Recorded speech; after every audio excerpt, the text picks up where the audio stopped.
What is up, everybody? Alright, so Georgia Bushcraft 2025 Spring Campout was just a few short weekends ago.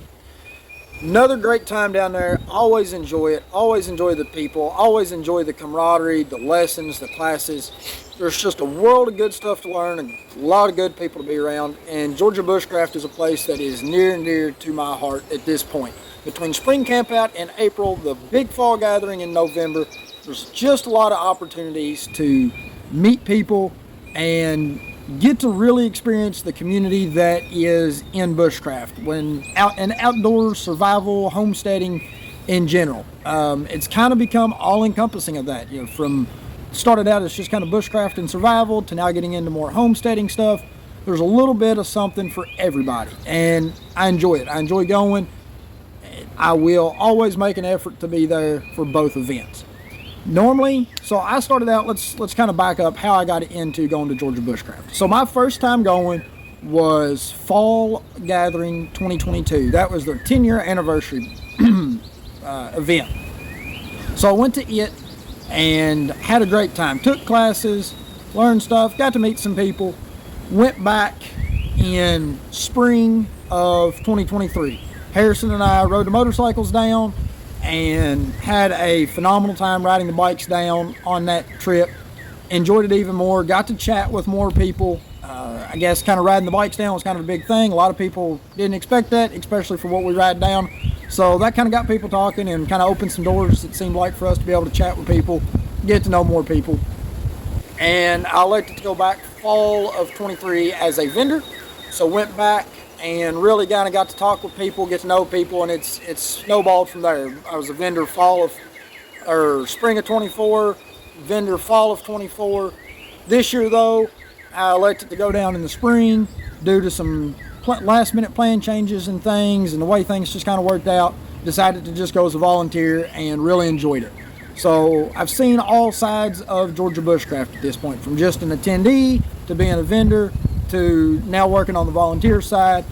And during those times, I've kind of observed, both for myself and for other people, some different things that I think new people should be aware of. Some little tips that may help them out with their first time experience at Georgia Bushcraft. So I've kind of got 5 main points here we're going to go over, and under each one of those we will discuss kind of some sub-points to it, some nuances. This is nothing real formal. This isn't anything all-encompassing. I'm sure this could be different for different people, but this is just kind of some things that I have noticed, and especially noticed this past event, helping in parking and seeing a lot of first-timers and kind of overhearing what some of those people had to say. So the first big one that I kind of noticed was, and I'm sorry, we'll start from number 5 and work up to number 1. And number 1 being I think the most crucial things people should take into consideration. So your big thing, one of the things I saw, your number 5 things, was kind of campsite space and kind of how people are arranging things. So I saw a lot of people come in with really big tent campsite setups. And while there's no real set guidelines on this, and I'm not speaking on any type of formal half of Georgia Bushcraft and their thoughts, but it kind of seemed a lot of people were showing up with a lot of big tent setups, 3 or 4 pop-up canopies and the whole shebang. And I get it if you're camping with a big group of people, but the bigger your campsite is, the harder it is for you to get a site and not be crowded all the time, if that makes sense. Spring campout, it wasn't a problem. Fall gathering though, camping areas were tight.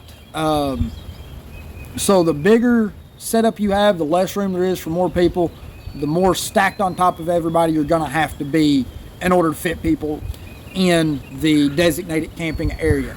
So my suggestion, and kind of how I do it as well, is try to pack pretty minimalist for the weekend of what you need. You know, we all enjoy cooking out and big camp areas and this and that, and I get it if you're camping with a group for sure. But I saw some that were just a handful of people, 1 or 2 people, in this great big setup. And it's just kind of one of those things of, more than anything, just be mindful of your neighbors, so that there's plenty of room for everybody to go around.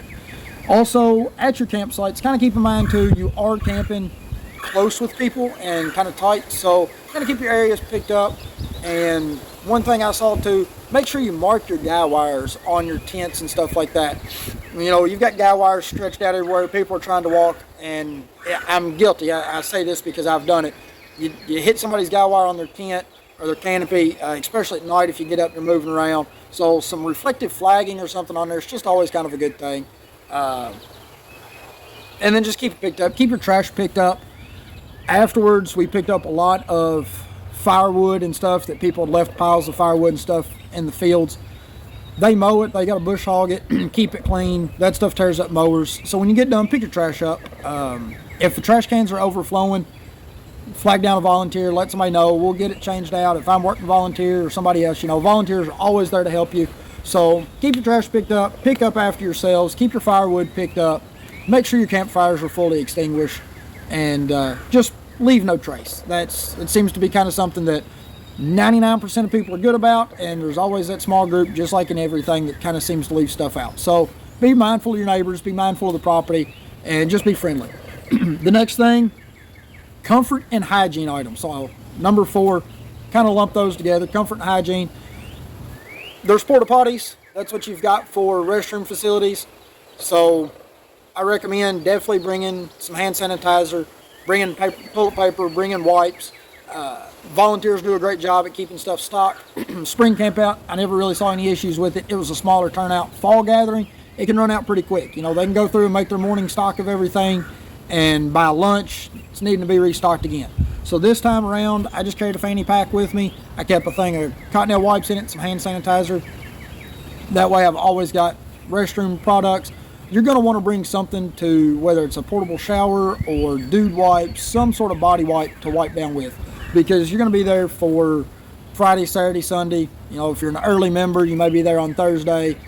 So you're going to want hygiene products. It does get hot, it does get humid, it does get sweaty. So just keep that in mind. You're going to want a way to keep clean and keep stuff with you, especially for porta potty use if need be.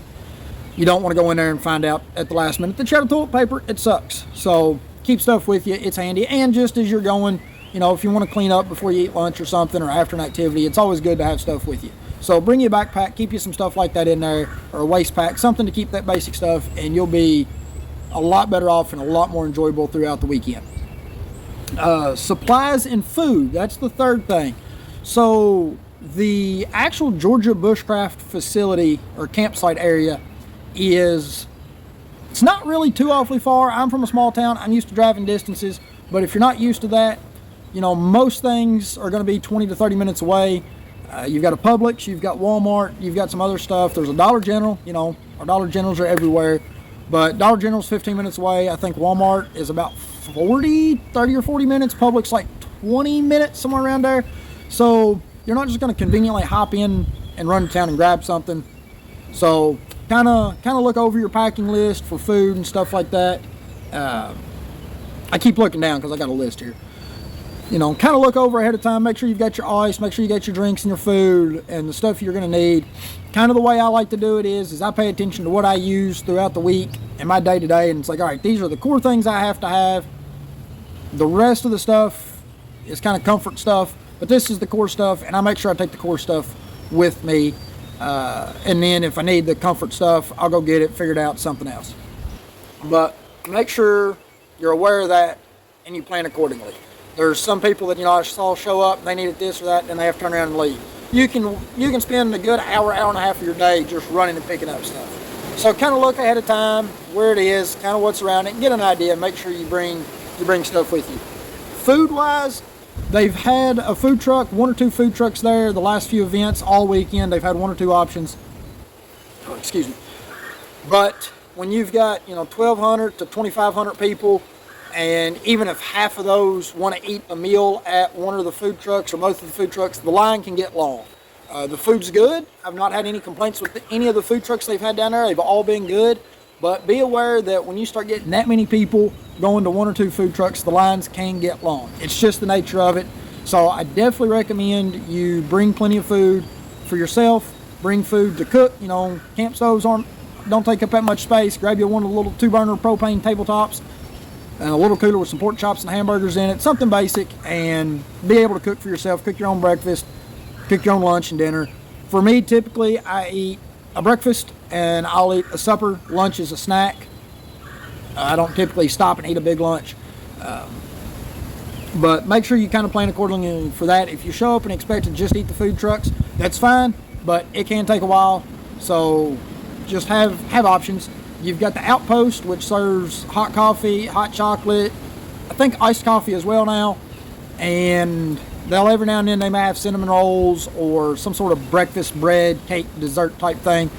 So you've got that option, but predominantly your food trucks. So just be aware of that. I like to bring some just trail mix, granola bars, crackers, stuff like that throughout the day. And I more snack more than anything all throughout the day, especially with all the classes.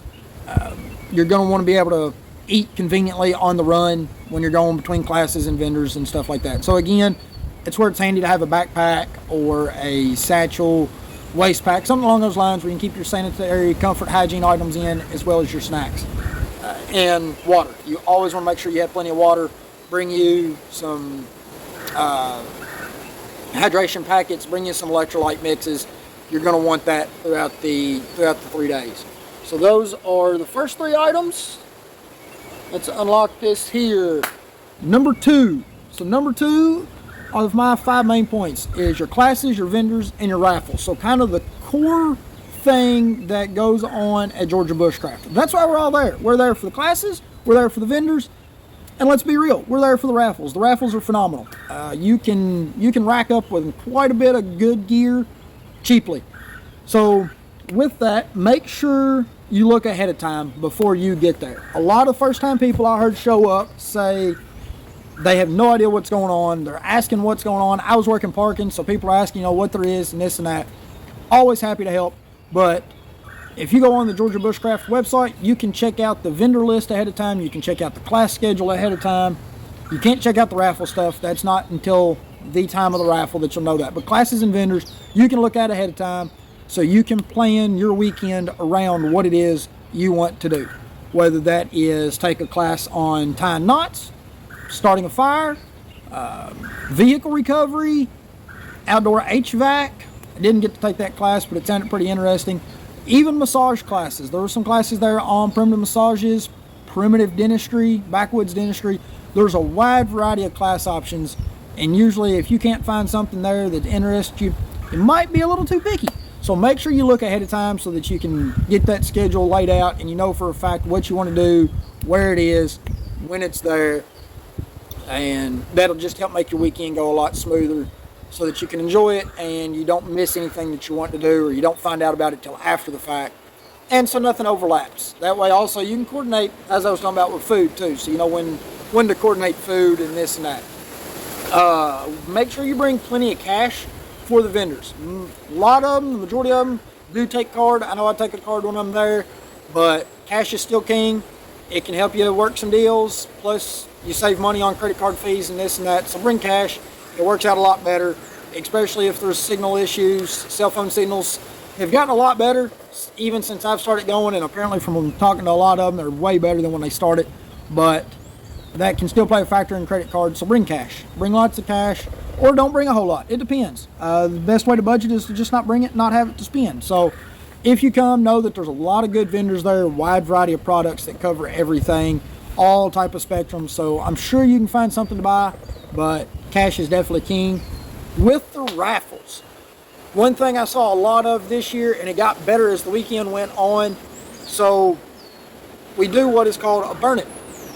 You'll go up, you'll walk the table, you'll look at the stuff, you'll drop your tickets in there. Now everybody gets raffle tickets at registration, so your registration includes raffle tickets. You can buy additional raffle tickets if you so choose, but you do get some at registration.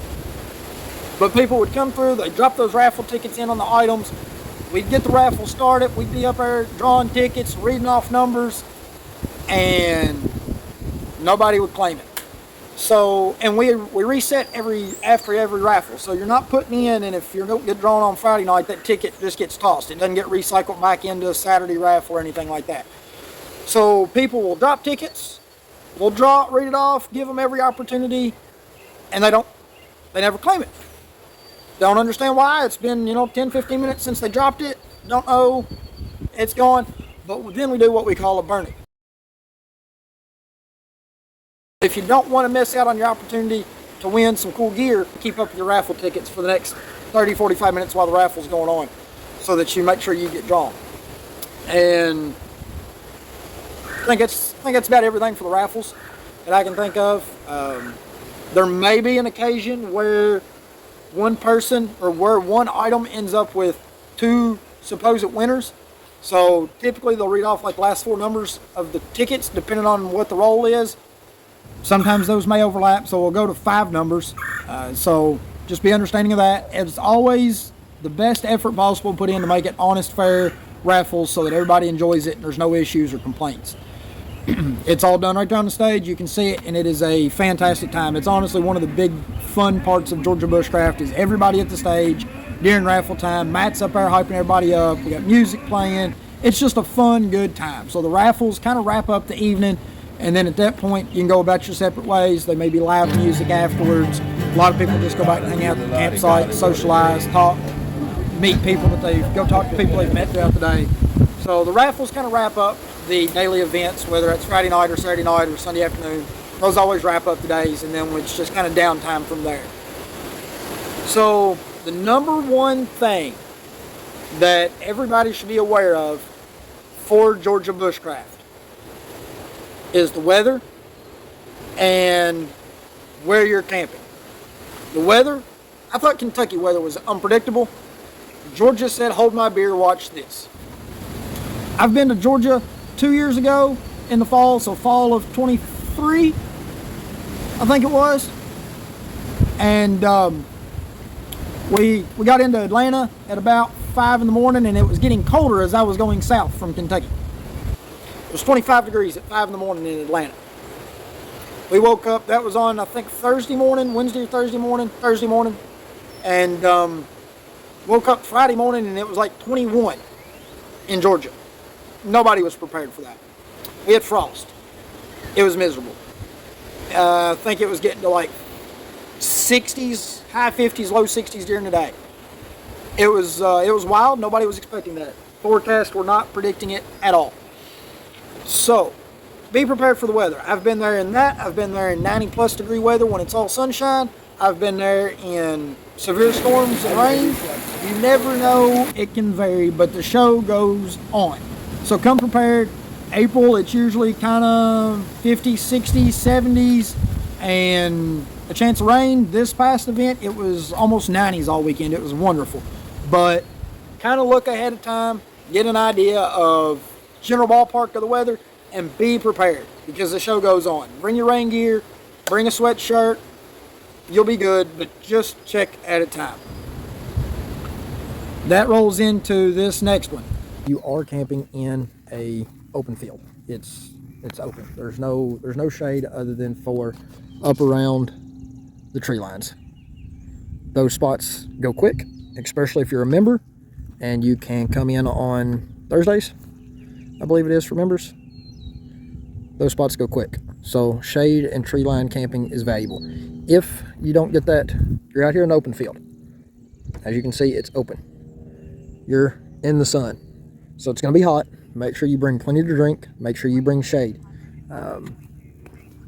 Just something to keep in mind when you are packing your gear, especially if you've not been here before and not familiar with it. You're in an open field. It's going to be hot. If you want shade, look into how you can get here early enough to get a tree spot. Now, there is a section of woods. It's small. You can camp in the woods. There are campsites. They are first come, first serve. There are 2 tree lines you can camp along. But Georgia Bushcraft, people that buy their yearly membership to Georgia Bushcraft, and that's open to anybody. You can get on Georgia Bushcraft's website and open it or register as a member. They get early access on Thursday. So they can come in Thursday and pick their campsites. I got there early Thursday morning. By Thursday night, pretty well all of the campsites along the tree lines were already taken by members. Now, Friday when we were parking people, a lot of people asked was, where can I camp in the shade? Wherever you bring shade. that also comes back to know where places are to go buy stuff. There was a few people that showed up, realized they were camping in an open field, and it was going to be 90s all weekend, so they turned around after they set up camp and ran back into, they drove to Walmart and picked up a screened-in pop-up canopy so that they had shade for the weekend. But again, also be mindful of what you bring so that you're not taking up a huge amount of space, so that there's plenty of room for everybody. Let's break down real quick kind of the overlay of the Georgia Bushcraft facility area where the event is held. So this is from the 2024 fall gathering. It is pretty well the same general layout for all of them, but this was one of the most busiest ones, so I use this as an example. So here in your blue area over here is going to be where your general admission camping area is going to be. This is the field camping. As you can see, you've got the 2 tree lines I was referring to. These areas fill up the quickest. And then back here through this pathway in this area up along the top is where your woods camping is going to be. Your white box down here at the bottom of your screen is day parking. Now for spring camp out, we were a little bit further down here because it wasn't as busy. But this general area is going to be where your day parking admittance is. Your black box is where your general admission camping is going to be for RVs. Anything over 16-foot length requires advanced registration and will be put in this area. Under 16 foot, you can put your campers, you can camp out here, so your pop-ups, your teardrops, things like that. Anything over that is going to be up here in the designated RV area close to the road. The red box is going to be for your vendor parking and vendor camping. So as you can see here, vendor parking, and then up here closer to the booth area will be vendor camping. Now, some vendors do elect to camp out here, or instructors, but a lot of us will camp right up here. It's just more convenient. The light blue teal box is your vendor area. So this is where all of your vendors are going to be. The 2 pink lines right here are, generally speaking, where your food trucks are. So you can kind of see the distance from back here along this far edge to the pink area is your food truck area. Check-in is going to be right here at this lower white tent by the red box. That's at the intersection of the entrance road, and this year we had this road as exit. So check-in and registration is right here as you come in. The yellow circle is where the farmhouse outpost is, so that's where the gift shop is. You can get little supplies, coffee, snacks, sometimes throughout the day if they've got any. It's also where your picnic tables are, and there'll be some kids' activities. The orange box is the main event area. So you've got your fire pit right here in the center of the orange box. Your main farm or barn stage where the raffles and everything take place is right here. And then this is your main event tent. Now, classes throughout the weekend, they may be up here on this stage. They may be under the main event. They may be at a vendor's booth out here. Or you may be over here at one of the stages back in the woods. There's a couple stages back here. There's now also Adventure Camp. The kids' Adventure Camp is right here in this general area in the woods. It's a little playground area. So that's just a real quick overview, roughly, of what you can expect, how the layout generally is at Georgia Bushcraft during the events. But other than that, guys, those are the 5 main points I've got. For those that are new or looking to come first time, I hope it kind of gives you a little bit more insight into it. It's a great time. I fully enjoy Georgia Bushcraft and everybody down there. It's become my favorite place to go. They say Disney World's the happiest place on earth. I'll argue that every day of the week. Georgia Bushcraft is the happiest place on earth, in my opinion. Hopefully copyright don't get me for that. Oh well. But seriously, guys, though, if you're looking into it, you found this video because you're looking for tips or tricks or information for first timers, I hope it helps you out. And look forward to seeing y'all down there if you come. I'll be down there in some capacity for as long as I can be. And that wraps it up, guys. So keep your knives charged, your lights sharp. Check out the website. Don't forget, like, share, subscribe. We'll catch you on the next one.